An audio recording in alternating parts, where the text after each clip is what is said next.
Bueno, entonces, vimos que tenemos tres tipos principales, tres clasificaciones.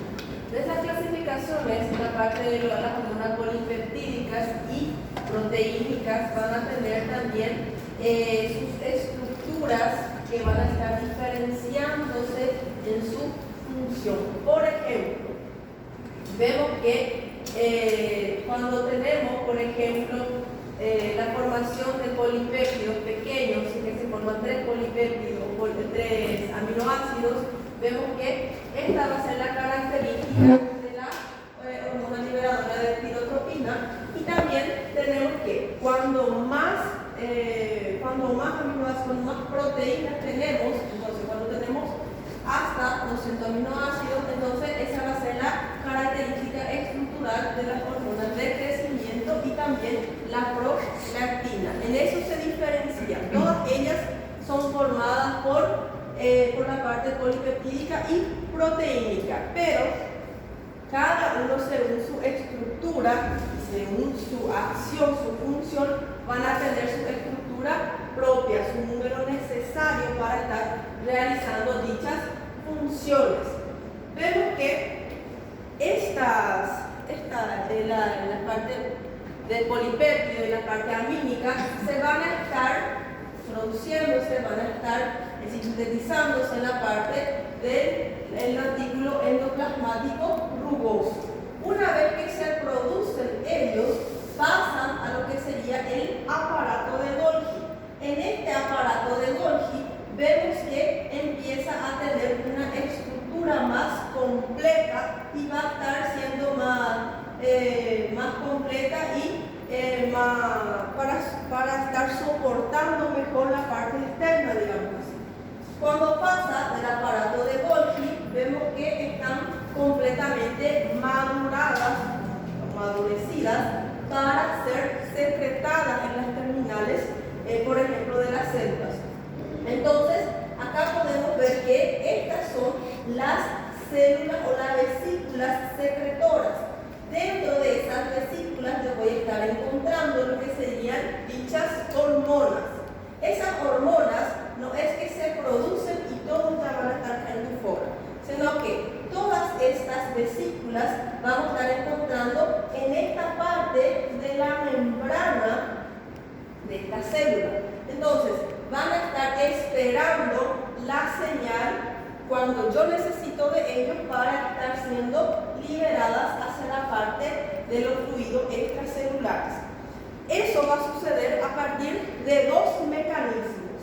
Cuando hay una permeabilidad mayor a lo que sería la parte del calcio, cuando más permeable queda, es especial para que esas vesículas puedan estar saliendo. Cuando mayor cantidad de calcio, entonces esto se va a empezar a quedar menos espeso, pica más fino, pica más fluido, para que pasen esas vesículas hacia la parte externa.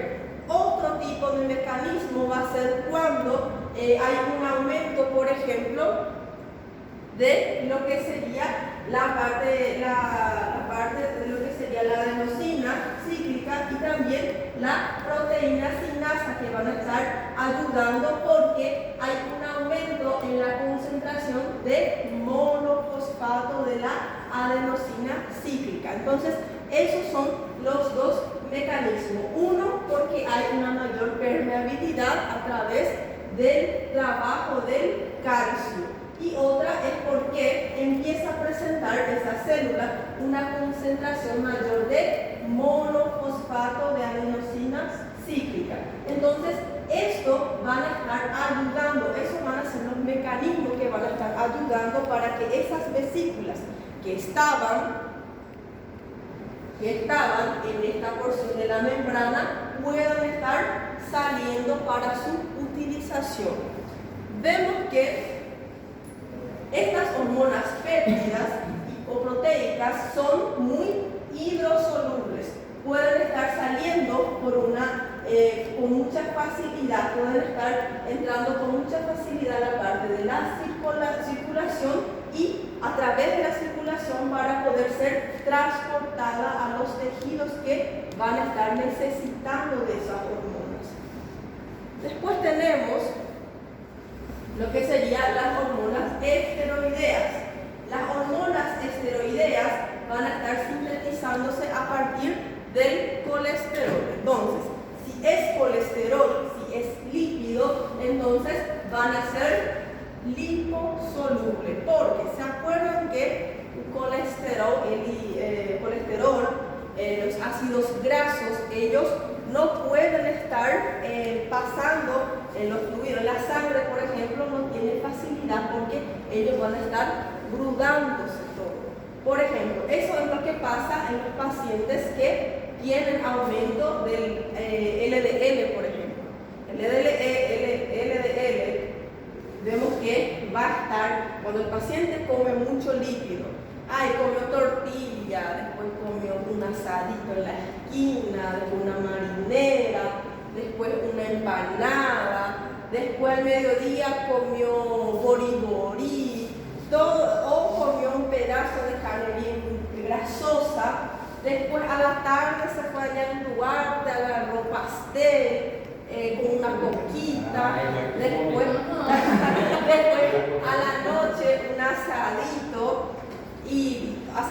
o más cosas gordurosas. Entonces el paciente ahí va aumentando lo que sería la parte de su colesterol, su triglicérido, y llega un momento que, ¿se acuerdan que tenemos el colesterol bueno y el malo? Entonces ese malo empieza a agudarse por todas las partes. Si es que está en el torrente sanguíneo, se va a agudar por todas las partes de los vasos sanguíneos. ¿Qué hace el bueno, el colesterol bueno? El colesterol bueno va a venir y va a sacar toda ese que se quedaron por las paredes, va a sacar todas ellas y llevar a la parte del hígado. Si mi paciente tiene esa dieta muy desequilibrada, solo grasa, grasa, grasa, entonces va a llegar un momento que va a entupir lo que serían las arterias, va a entupir lo que serían los capilares y no va a poder más pasar sangre por ahí. Y ahí es donde sucede el ABC en el paciente y el infarto en estos pacientes. Vemos que, entonces, estas hormonas esteroideas, para que yo pueda tener a ellas, yo necesito sí o sí de colesterol. Una de las características y las funciones especiales del colesterol es que él va a estar sirviendo para formar estructuras. ¿Estructura de quién? De la parte hormonal de los esteroides. Vemos que estos esteroides entonces tienen como es hecha, necesita de colesterol, entonces tienen una estructura química bien parecida al colesterol y vemos que se van a estar sintetizando a partir del colesterol. Por eso es que si yo voy a hacer una dieta, no puedo restringir completamente el colesterol, mi organismo va a estar produciendo. Pero si ese paciente no come más ningún tipo de alimento, por ejemplo, entonces el organismo vemos que va a estar va a estar produciendo su propia energía hasta que utilice toda la parte muscular, va a haber afectación del hígado del paciente y de otras estructuras. Vemos que estas serían prácticamente las estructuras de lo que sería la parte de las hormonas esteroideas. Vemos acá el cortisol, vemos acá la aldosterona, la testosterona y el estradiol. Entonces, esto yo no les voy a curar, sino que es solamente para que conozcan. Eso ya va de bioquímica. Y vemos que estas células que van a estar secretando lo que serían las hormonas, que van a estar teniendo un depósito, que van a estar almacenando estas hormonas, van a estar liberando las hormonas una vez que tengan un estímulo adecuado. No es que siempre, todo el día, por ejemplo, todo el día se está produciendo insulina, y no es que siempre, a veces el paciente se queda en jejum. Si yo liberar bastante insulina, el paciente entra en un coma hipoglicémico. No está comiendo y solamente está excretando insulina. Entonces, el paciente llega a un momento que necesita de lo que sería un poco de glucosa. Entonces, tiene que tener un estímulo adecuado para cantidades de esteres de colesterol que vamos a estar encontrando en el citoplasma donde se van a estar sintetizando lo que serían estos esteroides. Vemos que esta gran parte del colesterol van a estar siendo producidas de esteres procedentes del plasma. Todos esos esteres, toda esa parte líquida que encuentra en el plasma, él va a estar utilizando para estar formando nuevas hormonas esteroideas. Una vez que yo no utilicé todo mi depósito, entonces yo comienzo a producir de nuevo todo lo que el organismo está comiendo prácticamente. Y vemos que, como les dije, los esteres, como tienen una estructura, como necesitan de colesterol, entonces van a ser muy liposolubles. Pero vemos que una vez que sean sintetizadas, van a estar difundiendo en la parte de la membrana del líquido intersticial y de ahí pasa lo que sería la sangre.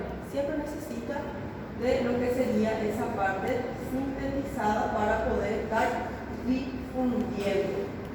Después tenemos las hormonas amínicas que van a estar ayudando a la síntesis, digamos así, a la producción de la tiroxina. Esa tiroxina yo voy a estar encontrando en lo que sería la glándula tiroidea.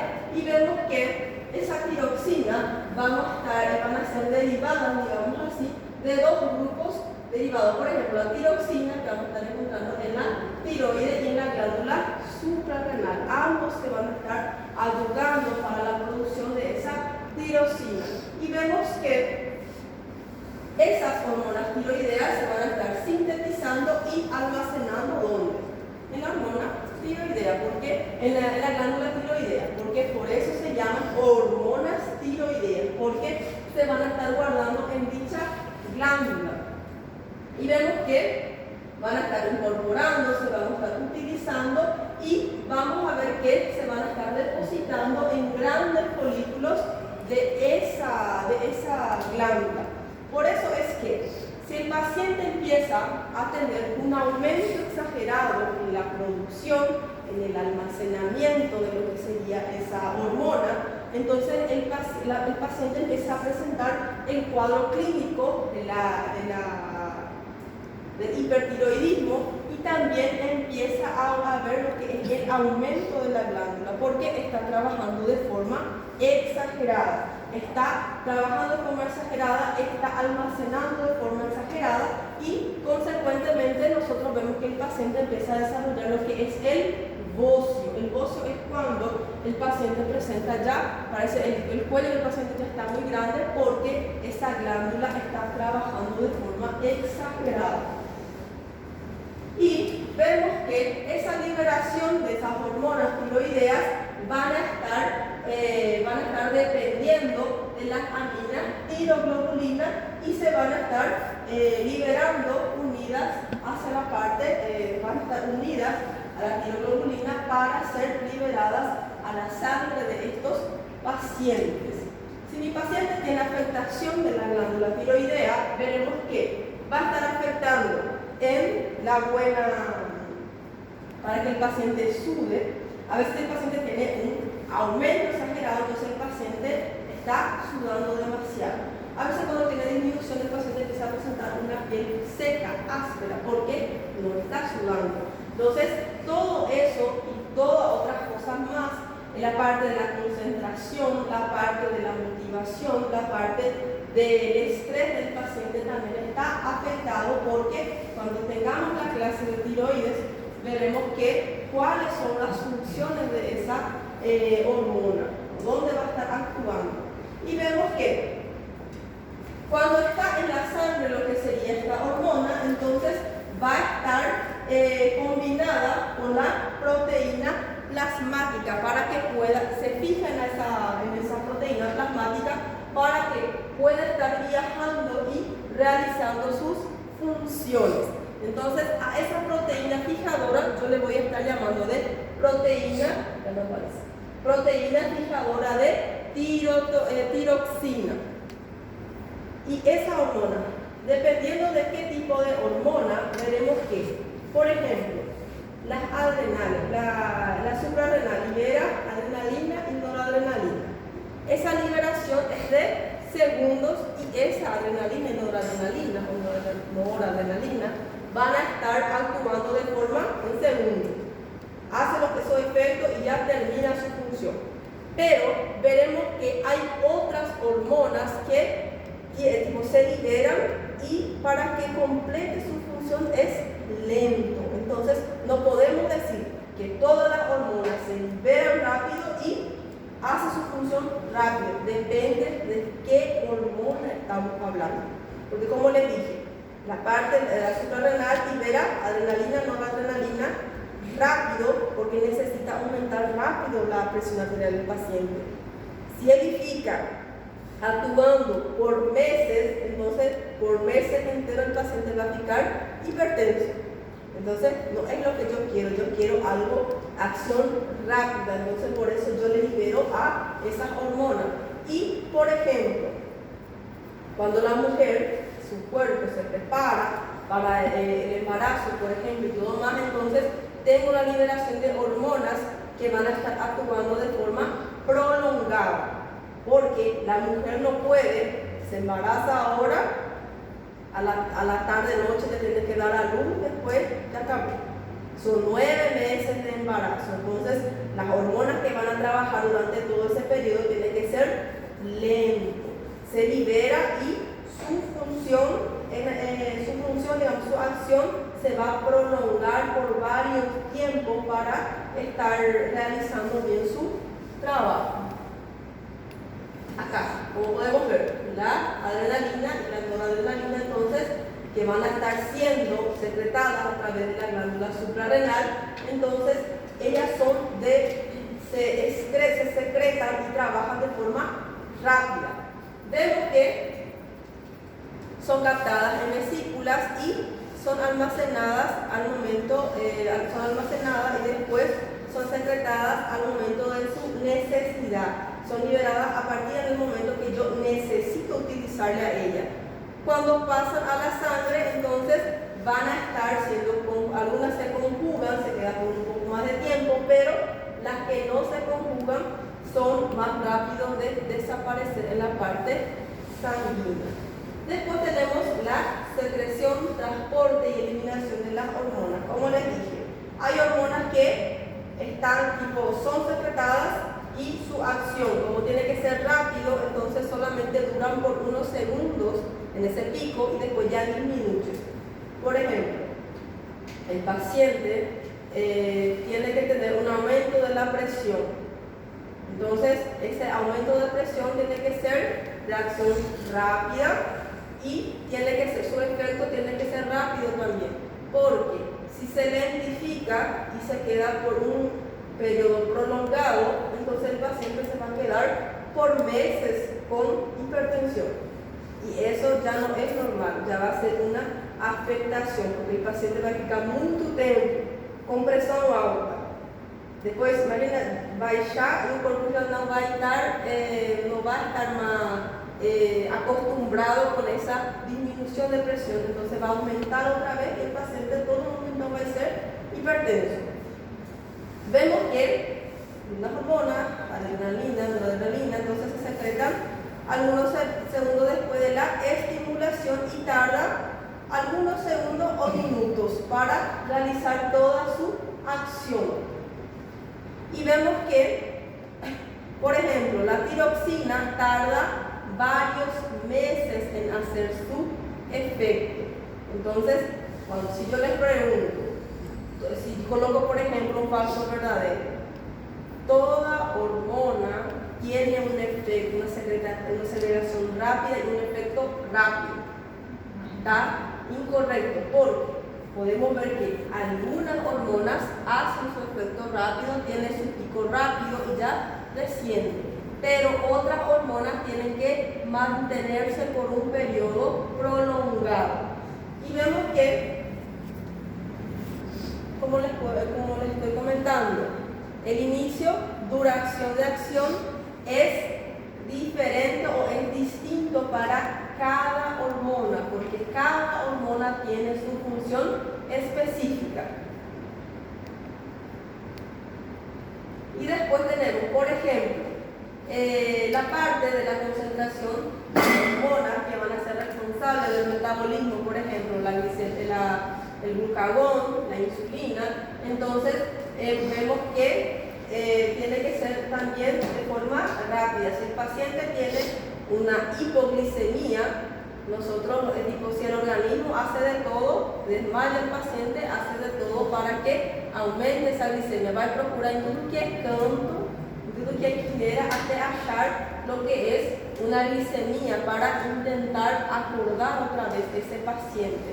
Y en los casos que aumenta demasiado, después de las comidas, porque la glucosa, entonces la insulina sale rápido, abre las puertas de la célula para que esa glicemia entre en esas células.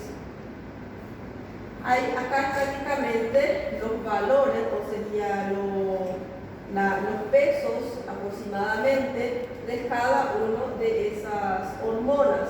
Y vemos que esa segregación, o cuando se secretan estas hormonas, son muy pequeñas y también son tipo de forma tan pequeña que son medidas en microgramos o miligramos por día. Yo no puedo decir que el paciente liberó, por ejemplo, 1 kilo de tal cosa, porque no llega a esa cantidad, son en porcentajes bien pequeños, especialmente, por ejemplo, un picograma que va a ser la millonésima parte de la millonésima de 1 gramo. Entonces es una parte bien pequeña. Eso tiene que ser lo normal, porque si se eleva demasiado la secreción, entonces veremos ya afectaciones y daños en el organismo del paciente. ¿Quiénes van a estar controlando esa secreción hormonal? Van a ser prácticamente los sistemas de controles. Por ejemplo, si mi paciente está teniendo un aumento de sodio en el organismo, entonces automáticamente empieza a haber una regulación, un mecanismo de regulación para que el paciente sienta sed. El paciente empieza a tomar agua, entonces para estar regulando lo que sería ese sodio que comió ese paciente. Para que suceda ese equilibrio, entonces el paciente no va a estar orinando para que aumente el agua dentro del organismo del paciente. Una vez que ese paciente empieza a liberar a través de los mecanismos lo que serían las hormonas para estar orinando, orina y no va a estar absorbiendo sodio, esos túbulos de la parte renal del paciente. Entonces vemos que ¿quiénes son los que van a estar controlando la secreción? Va a ser prácticamente las necesidades que el cuerpo va a tener. Por ejemplo, si yo necesito de insulina, entonces se va a estar liberando la insulina. ¿Y cómo se para eso? Vemos que en algunos casos las hormonas mismas ven que, bueno, ya no precisa más, entonces ellos no van a estar más liberándose.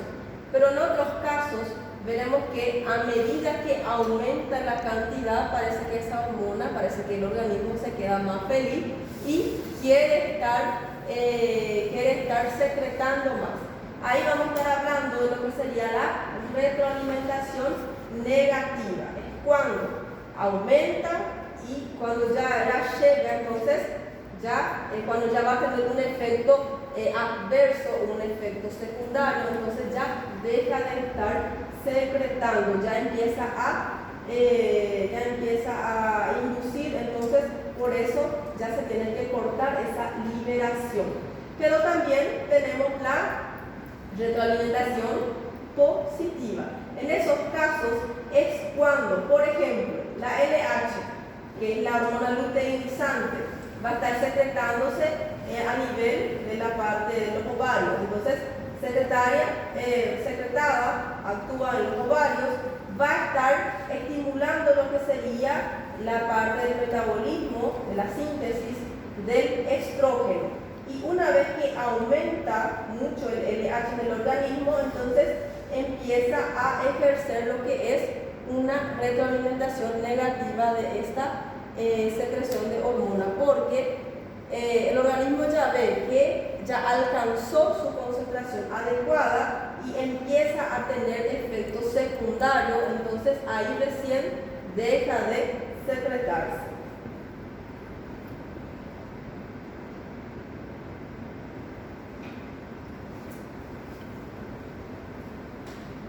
Después tenemos las variaciones cíclicas de lo que sería la secreción hormonal. Veremos que tenemos el sistema de retroalimentaciones. Ese control de la retroalimentación veremos que va a estar variando de forma periódica a través de esa liberación. Y vemos que va a estar dependiendo especialmente los cambios de estación, etapas de desarrollo y envejecimiento. Por ejemplo, en el frío, como yo voy a sentir frío, entonces aumentan dichas algunas hormonas para que mi organismo no sienta frío, que haya ese calor. Vemos que, por ejemplo, en el envejecimiento, la mujer, por ejemplo, deja de tener su ciclo menstrual, empieza lo que sería su etapa de menopausa. Entonces, después de esa menopausa vemos que hay cambios en el organismo del paciente. Ya no va a estar actuando esas hormonas para que todos los meses la mujer tenga el sangrado. Ya no va a estar actuando en la parte ovárica, porque la parte ovárica, ¿cómo va a estar actuando en el ovario si la mujer ya no va a tener más un hijo? Ya no va a tener más la parte de sus ciclos menstruales. Y vemos que esas variaciones, cuando hablamos de cíclicas, son variaciones que ocurren por fenómenos fisiológicos, por fenómenos normales. Pero si hay variaciones acíclicas, entonces va a ser por enfermedades, patologías que el paciente tiene, la paciente tiene, y por causa de eso disminuyó. Por ejemplo, en el caso que mi paciente tenga un tumor en la glándula pituitaria, en la parte de la glándula beneficiaria, entonces deja de estar avisando o deja de secretar las hormonas. Entonces, la causa de esa disminución va a ser ese tumor. Entonces, eso va a ser una variación acíclica, porque es un fenómeno anormal. Pero cuando hablamos de variaciones cíclicas es por fenómenos fisiológicos. Cuando hablamos fisiológico es normal. Entonces, a través de las estaciones, cuando hace frío, yo necesito más calor. Cuando etapas de desarrollo, por ejemplo, cuando la niña, el muchacho entra, el nene va a entrar en la parte de la pubertad, entonces empiezan a liberarse más hormonas para el amadurecimiento de todo el organismo, en la parte de la velhice y también del ciclo diurno o del sueño. Por ejemplo, el ritmo circadiano. Por ejemplo, de día yo estoy trabajando a full, tengo un método, un mecanismo que está trabajando, todo el organismo está trabajando, estoy utilizando energía, entonces estoy utilizando más hormonas para estar explicando en la clase a ustedes, estar estudiando, pero durante la noche descansa el cuerpo y empieza a disminuir esa secreción de hormonas porque yo no estoy en la correría, estoy descansando. En ese momento empiezan a actuar otras hormonas, por ejemplo, la del sueño, para que yo pueda estar durmiendo tranquila. Entonces, esas son las variaciones cíclicas. Y vemos que, acá va un ejemplo, la secreción de la hormona del crecimiento aumenta durante el primer periodo de sueño y se reduce en los periodos siguientes. Yo me acuerdo que cuando yo era pequeña siempre escuchaba y decían los grandes, todas las noches vos se crece 1 centímetro más. Y yo todos los días me quería medir para ver si de verdad crecí 1 centímetro más. Y vemos que en la parte del transporte de estas hormonas en la sangre, vemos que las hormonas hidrosolubles, como por ejemplo las catecolaminas y también los péptidos, se van a estar disolviendo, van a estar pasando en la parte plasmática y van a estar a través de ese plasma, se van a estar transportando hasta los tejidos dianos, los tejidos que van a estar necesitando o los que van a estar utilizando lo que serían esas hormonas. Cuando llega a esos tejidos empiezan a difundir en los capilares, empiezan a entrar en los capilares, empiezan a pasar lo que es el líquido intersticial y empiezan a llegar a las células de esos tejidos. Vemos que las hormonas esteroideas y las tiroideas entonces van a estar difundiendo o van a estar circulando en la sangre juntamente con proteínas fijadoras que van a ser las proteínas plasmáticas. Porque se acuerdan que las hormonas esteroideas son hidrosolubles o liposolubles. Liposolubles porque en su estructura tienen colesterol. Entonces necesitan sí o sí de una carona para poder entrar en las células. ¿Quiénes van a ser sus caronas? Las proteínas plasmáticas. Y vemos que las hormonas que van a estar unidas a proteínas no van a estar difundiéndose bien a través de los capilares. Puede ser que de 100% que salió de su origen llegue a su célula final la mitad, porque tiene dificultad para estar entrando hacia la parte de la célula que van a estar utilizándolo. Por eso es que puede ser que quede glucamio en la parte plasmática, quede en una mayor concentración, pero la célula va a estar recibiendo menos cantidad porque tiene esa dificultad para entrar. ¿Qué les parece si continuamos en esta clase? Porque les veo cansaditos. 10 minutitos. Debería pasar esta clase también. 10 minutitos y continuamos con enfermedades. Así me libero un poquito más temprano también. Porque para no cansar el primer día del endocrino, ¿ok? Show.